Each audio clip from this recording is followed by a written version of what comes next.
بسم اللہ الرحمن الرحیم الحمد للہ رب العالمین والعاقبۃ للمتقین الصلاۃ والسلام علی سید الانبیاء والمرسلین اما بعد فاعوذ باللہ من الشیطان الرجیم بسم اللہ الرحمن الرحیم رب اشرح لی صدری ویسر لی امری واحلل عقدۃ من لسانی یفقہوا قولی ربی یسر ولا تعسر وتمم بالخیر وبک نستعین الصلاۃ والسلام علیک یا سیدی رسول اللہ، الصلاۃ والسلام علیک یا سیدی یا حبیب اللہ۔ تو کل ہم نے 17ویں پارے کی تفسیر کا خلاصہ پڑھا، اس میں کیا پوائنٹس پڑھے ان کو ریپیٹ کرتے ہوئے ہم اپنے آج کے پارے کی تفسیر کے خلاصے کی طرف چلتے ہیں۔ کل ہم نے 17ویں پارے میں سورۃ الانبیاء سورۃ الحج کے بارے میں پڑھا تھا۔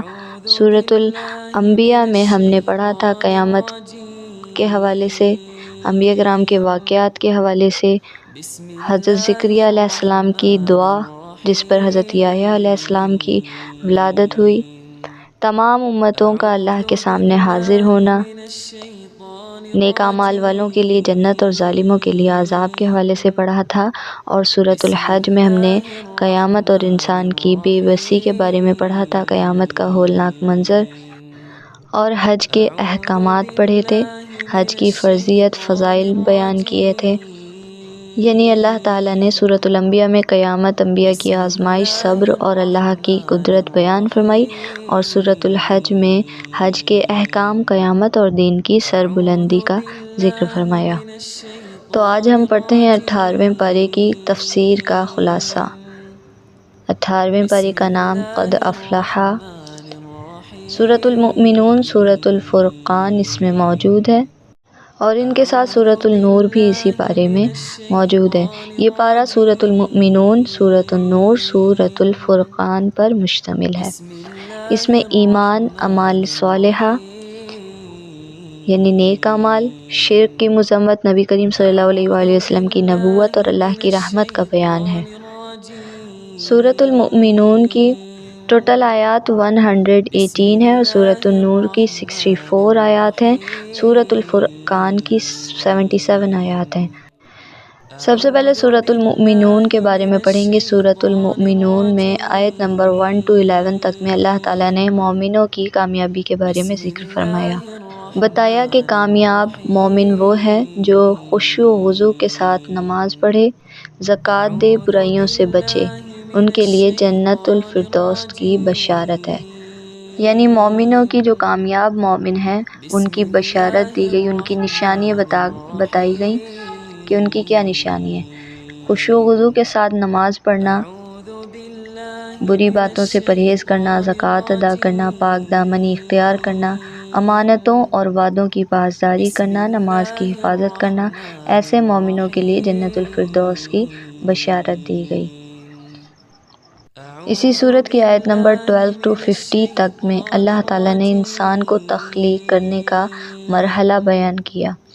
سورۃ المؤمنون میں اللہ تعالیٰ نے انسان کی تخلیق کے مراحل کا ذکر فرمایا۔ یہ تینوں الفاظ سورۃ المؤمنون آیت نمبر 12 سے 14 میں انسان کی تخلیق کے مراحل بیان کرنے کے لیے استعمال ہوئے۔ نمبر 1 نطفہ، نمبر 2 علقہ، نمبر 3 مضغہ۔ نطفہ کا مطلب ہوتا ہے پانی کا ایک قطرہ، علقہ کا مطلب ہوتا ہے جمع ہوا خون یا لوتھڑا، مضغہ کا مطلب ہوتا ہے گوشت کا چھوٹا سا ٹکڑا۔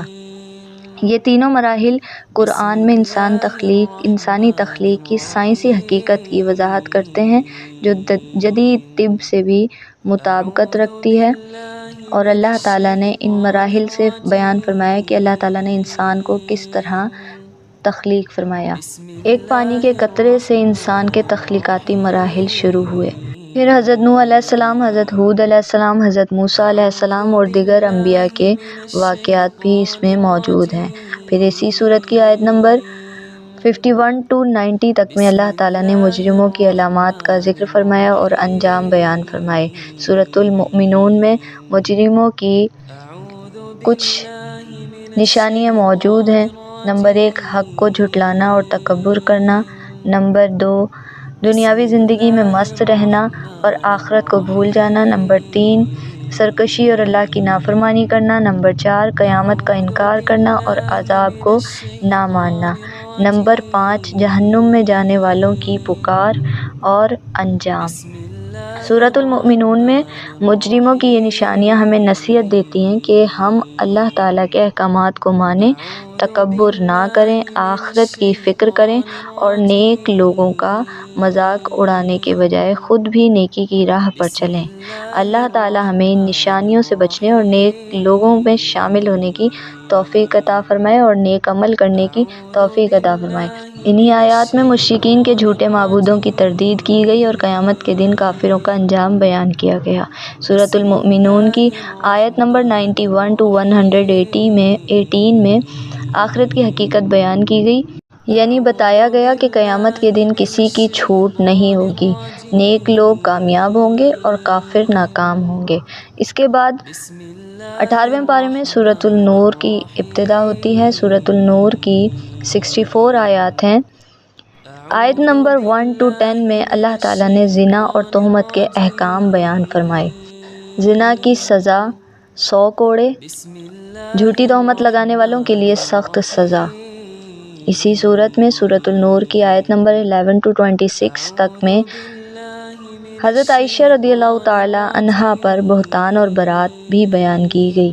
منافقین نے حضرت عائشہ صدیقہ رضی اللہ تعالی عنہا پر جھوٹا الزام لگایا اور اللہ تعالیٰ نے ان کی پاک دامنی کا اعلان کیا۔ یہ بھی مکمل واقعہ ہم بعد میں پڑھیں گے۔ اسی صورت کے آیت نمبر 27 to 34 تک میں اللہ تعالیٰ نے پردے کے احکام کے بارے میں حکم فرمایا، مرد عورت کو نگاہیں نیچی رکھنے اور حجاب کا حکم دیا گیا، اور انہی آیات میں اللہ تعالیٰ نے بتایا کہ اللہ کا نور کیا ہے۔ اللہ کا نور ہدایت اور روشنی کی علامت ہے۔ سورۃ النور کی آیت نمبر 36 to 64 تک میں پاکیزگی اور برے لوگوں کی صفات بیان کی گئی۔ نیک لوگ اللہ کی عبادت میں مصروف ہوتے ہیں اور منافقین اللہ کی آیات سے غافل ہوتے ہیں۔ 18ویں پارے میں سورۃ النور کے بعد سورۃ الفرقان کا آغاز ہوتا ہے۔ سورۃ الفرقان کی آیت نمبر 1 to 20 میں اللہ تعالیٰ قرآن پاک کی حقانیت اور مشرکین کے اعتراضات بیان فرماتا ہے۔ قرآن سچی کتاب ہے اور نبی کریم صلی اللہ علیہ وآلہ وسلم کو ہدایت دینے والا بنا کر بھیجا گیا۔ مشرکین نبی کریم صلی اللہ علیہ وآلہ وسلم سے معجزات کا مطالبہ کرتے ہیں، مگر اللہ کا معجزہ قرآن ہی کافی ہے۔ بے شک تو ہم نے 18ویں پارے میں سورۃ المؤمنون میں کامیاب مومنوں کی صفات، قیامت اور اس کی مجرموں کے انجام کے حوالے سے پڑھا۔ سورۃ النور میں زنا کے احکام، پردے کی ہدایت اور حضرت عائشہ صدیقہ رضی اللہ تعالیٰ عنہا کی برات کے حوالے سے پڑھا۔ سورۃ الفرقان میں قرآن کی حقانیت اور مشرکین کے اعتراضات کے حوالے سے پڑھا۔ اللہ کریم میرا بتانا آپ کا سننا اپنی پاک بارگاہ میں قبول فرمائے۔ میرے بتانے میں آپ کے سننے میں جو بھی غلطی بے ادبی کوتاہی ہوئی ان تمام کو معاف فرمائے۔ وما علینا الا البلاغ المبین۔